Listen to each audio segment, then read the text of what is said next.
Kalau kita lihat, pertama hubungan antara pelemahan rupiah dengan kinerja emiten dan bagaimana proyeksi sampai dengan akhir tahun. Memang kalau kita lihat dengan melemahnya rupiah atau menguatnya dolar, ini akan terbagi dalam dua hal.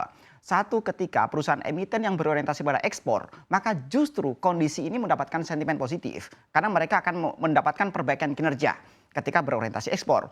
Kondisi yang berbeda, Mas Bram, adalah ketika bagaimana emiten-emiten yang bagaimana dia memenuhi kebutuhan dalam negeri dan apalagi kemudian mereka mempunyai hutang luar negeri dalam bentuk dolar. Ini yang memberikan sentimen negatif dan juga termasuk perusahaan-perusahaan emiten yang membutuhkan bahan baku dari impor. Kondisinya kemudian tidak mudah. Ketika terjadi penurunan kinerja, tentunya ini akan membuat bagaimana penilaian emiten itu turun. Kalau kita lihat bagaimana tadi Mas Bram juga menyampaikan dari contoh studi kasus, misalnya bisnis properti. Bisnis properti sedang kondisi yang sangat tidak baik-baik saja. Pertama berbicara kebijakan fiskal yang tidak mendukung. Bagaimana program dari pemerintah tentang PPN ditanggung pemerintah sudah mulai dihentikan di bulan Oktober ini. Kemudian yang kedua berbicara masalah kebijakan moneter dengan adanya kenaikan tingkat suku bunga. Karena kenaikan tingkat suku bunga akan sangat berbanding terbalik dengan bagaimana peningkatan kinerja properti. Karena rata-rata mereka membeli dengan bentuk kredit misalnya. Dan yang ketiga diperparah dengan sebagian hutang dalam bentuk mata uang dolar. Bagaimana ketika mereka membayar keluar dalam bentuk dolar sehingga cost of fund-nya tinggi, tapi mereka menjual di dalam negeri dalam bentuk rupiah. Kondisi-kondisi yang tidak mudah. Sekarang terakhir bagaimana kita melihat pertumbuhan ekonomi di kuartal ketiga menjadi cerminan ekonomi secara makro di Indonesia.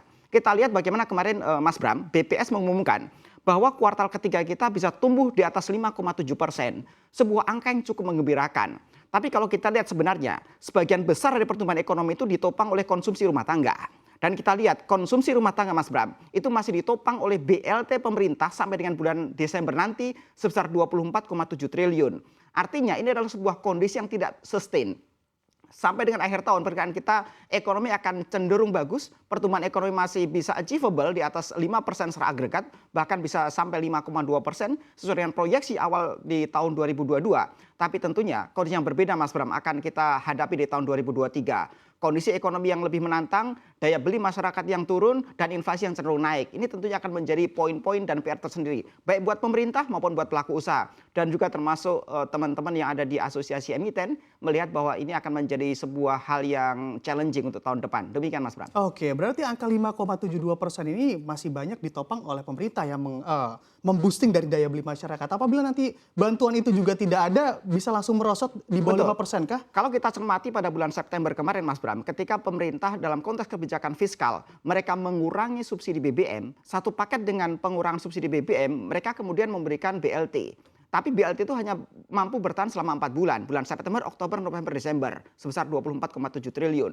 Nah, bagaimana kemudian 2023 ketika program Bansos berakhir, karena pemerintah pada tahun 2023 Mas Bram, hanya mempunyai ruang fiskal yang terbatas. Mereka sudah tidak bisa memakai Undang-Undang Nomor 7 tahun mereka tidak bisa memakai Undang-Undang Nomor 2 tahun 2020 tentang stabilitas sistem keuangan menghadapi kondisi COVID-19. Karena undang-undang itu hanya boleh dipakai selama 3 tahun, 2020, 21 dan 22. 2023 nanti pemerintah mempunyai ruang fiskal yang sangat terbatas untuk bisa mengagregasi pertumbuhan ekonomi dalam konteks fiskal.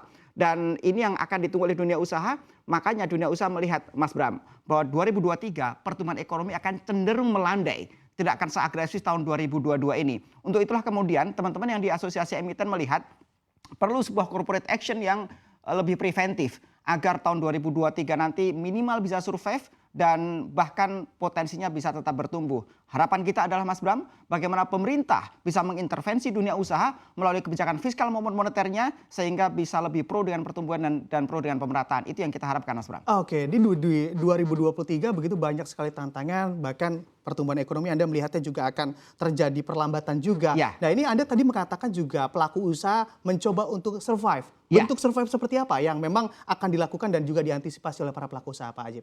Ya, kalau kita lihat tantangan di tahun 2023 itu kemungkinan akan ada dua. Kalau kemudian misalnya Kementerian Keuangan membuat narasi bahwa ekonomi dalam konteks menghadapi resesi global misalnya, kalau perkiraan dari teman-teman pengusaha Mas Bram, kita tidak akan mengalami resesi di tahun 2023, tapi pertumbuhan ekonomi cenderung melandai, iya. Itu pandangan kita. Nah, tantangan kita di tahun 2023 itu akan ada dua Mas Bram. Yang satu adalah potensi inflasi. Yang kita khawatirkan Mas Bram, inflasi kita lebih tinggi dari pertumbuhan ekonominya di tahun 2023. Yang kedua adalah tertekannya daya beli masyarakat. Karena sebagian besar, lebih dari 60% pertumbuhan ekonomi kita itu ditopang oleh konsumsi rumah tangga. Nah, bagaimana kemudian ketika konsumsi rumah tangga mengalami daya tekan yang luar biasa di tahun 2023 nanti, maka tentunya ini akan berpengaruh secara signifikan terhadap pertumbuhan ekonomi. Harapan kita adalah bagaimana pemerintah bisa mengagregasi ini, misalnya bagaimana investasi tetap bertumbuh dengan baik. Karena investasi ketika rasionya bertambah, target tahun 2023 itu sekitar 1.400 triliun. Sebuah angka yang juga cukup menantang karena tentunya investor-investor akan melihat bagaimana pertumbuhan ekonomi yang ada di tahun 2022 akhir. Akhir tahun 2022 akan menjadi batu pijakan kita untuk membuat proyeksi tahun 2023. Dan semoga keyakinan investor bisa tambah. Dan saya pikir termasuk misalnya bursa itu menjadi sebuah opsi bagaimana teman-teman pengusaha bisa lebih mengamankan bisnisnya jangka depan. Opsi dia apakah mau pinjam dari industri keuangan atau kemudian membuat right issue atau bahkan IPO, itu menjadi sebuah pilihan yang menarik buat teman-teman pengusaha, Mas.